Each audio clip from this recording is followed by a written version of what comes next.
तर मराठा बांधवांच्या प्रतिक्रिया ज्या आहेत आपण पाहत होतात आणि वाशीमधली दृश्य जी आहेत ती आपण या ठिकाणी पाहताय। छत्रपती शिवाजी महाराज चौकामध्ये आता काही वेळातच मनोज जरांगे पाटील येतील। या ठिकाणी सभेचं आयोजन करण्यात आलेलं आहे।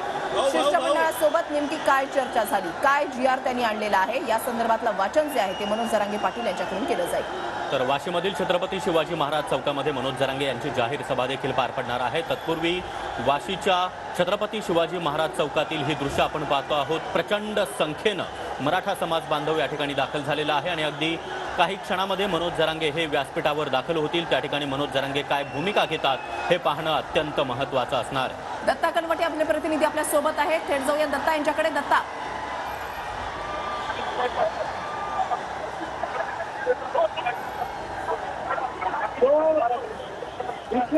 दत्ता यांचा आवाज आपल्यापर्यंत व्यवस्थित पोहोचत नाहीये, मात्र ही दृश्य आपण पाहतो आहोत। मनोज जरांगे या ठिकाणी दाखल झालेले आहेत आणि महत्त्वाची बाब म्हणजे मनोज जरांगे यांनी आता हातामध्ये तिरंगा घेतल्याचं या ठिकाणी या दृश्यांमधून दिसतंय।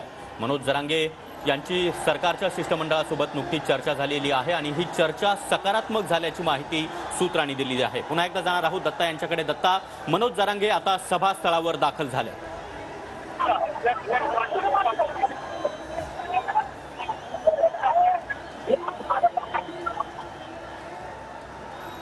पुन्हा एकदा दत्ता कनवटे यांच्यासोबत आपण संपर्क साधणार आहोत। मात्र ही दृश्य जी आहेत ती आपण पाहत आहे वाशीमधली एपीएमसी मार्केटमधून आता छत्रपती शिवाजी महाराज चौकामध्ये मनोज जरांगे पाटील पोहोचलेले आहेत। हातामध्ये तिरंगा आहे आणि मराठा बांधवांचा एकच जल्लोष।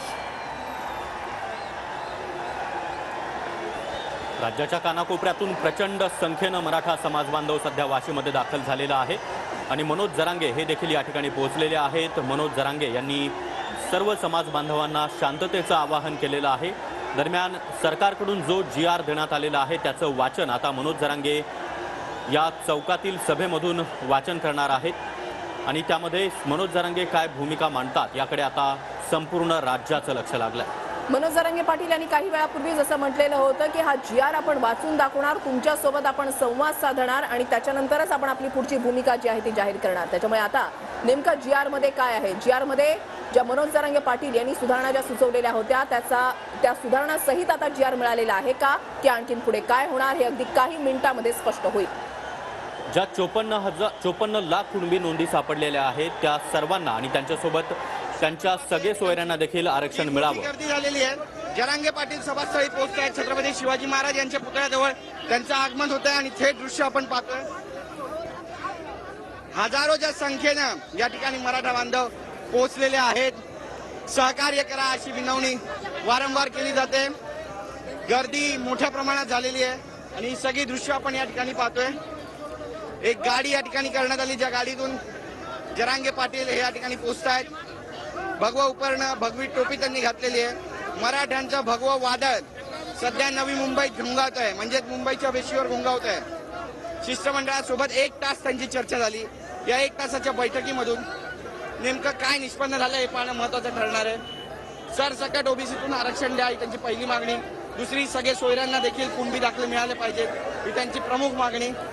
या मागणीवर सरकार आणि त्यांच्यामध्ये जोरदार रस्सीखेच झाल्याची चर्चा आहे आणि त्यामुळे जरांगे पाटील आता या सगळ्या मराठा बांधवांसोबत नेमकी काय भूमिका घेणार आहे हे पाहणं देखील तितकंच महत्वाचं ठरणार आहे। त्यामुळे जरांगे पाटील यांच्या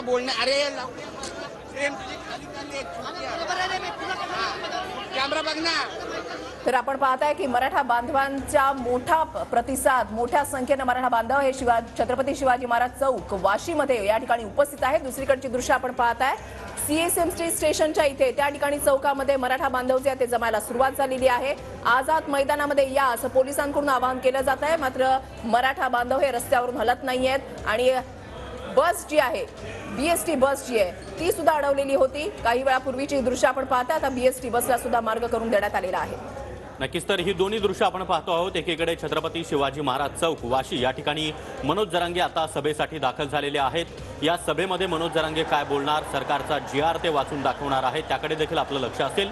मात्र दुसरीकडे आपण पाहतोय की छत्रपती शिवाजी महाराज टर्मिनस परिसरातील चौकामध्ये देखील मोठ्या प्रमाणात मराठा समाज बांधव एकवटलेला आहे आणि या ठिकाणी मराठा आरक्षण घेऊनच आम्ही मुंबईतून जाणार, तोपर्यंत हटणार नाही अशी भूमिका या सर्वच आंदोलकांनी घेतली आहे। ज्या ठिकाणी आरक्षण मिळेल त्या ठिकाणाहून आपण आरक्षण घेऊ आणि गुलाल उधळण्यासाठी मुंबईमध्ये जाऊ, असा निर्धार जो आहे तो जरांगे पाटील यांनी वेळोवेळी बोलून दाखवलेला आहे. 7वा दिवस आहे पायी मोर्चाचा आणि 26 तारखेला हे मराठाचं भगवं वादळ जे आहे ते मुंबईमध्ये धडकणार, असा इशारा जो आहे तो जरांगे पाटील यांच्याकडून देण्यात आलेला होता. मुंबईच्या वेशीवर असंख्य मोठ्या संख्येने लाखोंच्या संख्येने मराठा बांधव जे आहेत ते एकवटलेले आहेत. शिष्टमंडळ या ठिकाणी पोहोचलं. 1 तास मनोज जरांगे पाटील यांच्यासोबत चर्चा झाली. मात्र या शिष्टमंडळासोबत चर्चेआधी त्या अगोदर तज्ज्ञांशी मनोज जरांगे पाटील यांनी चर्चा केलेली आहे, वकिलांसोबत चर्चा केलेली आहे. त्याच्यानंतर त्यांनी शिष्टमंडळासोबत चर्चा केली आहे. आता नवीन GR नेमका काय आलेला आहे हे आता मनोज जरांगे पाटीलच वाचून दाखवतील.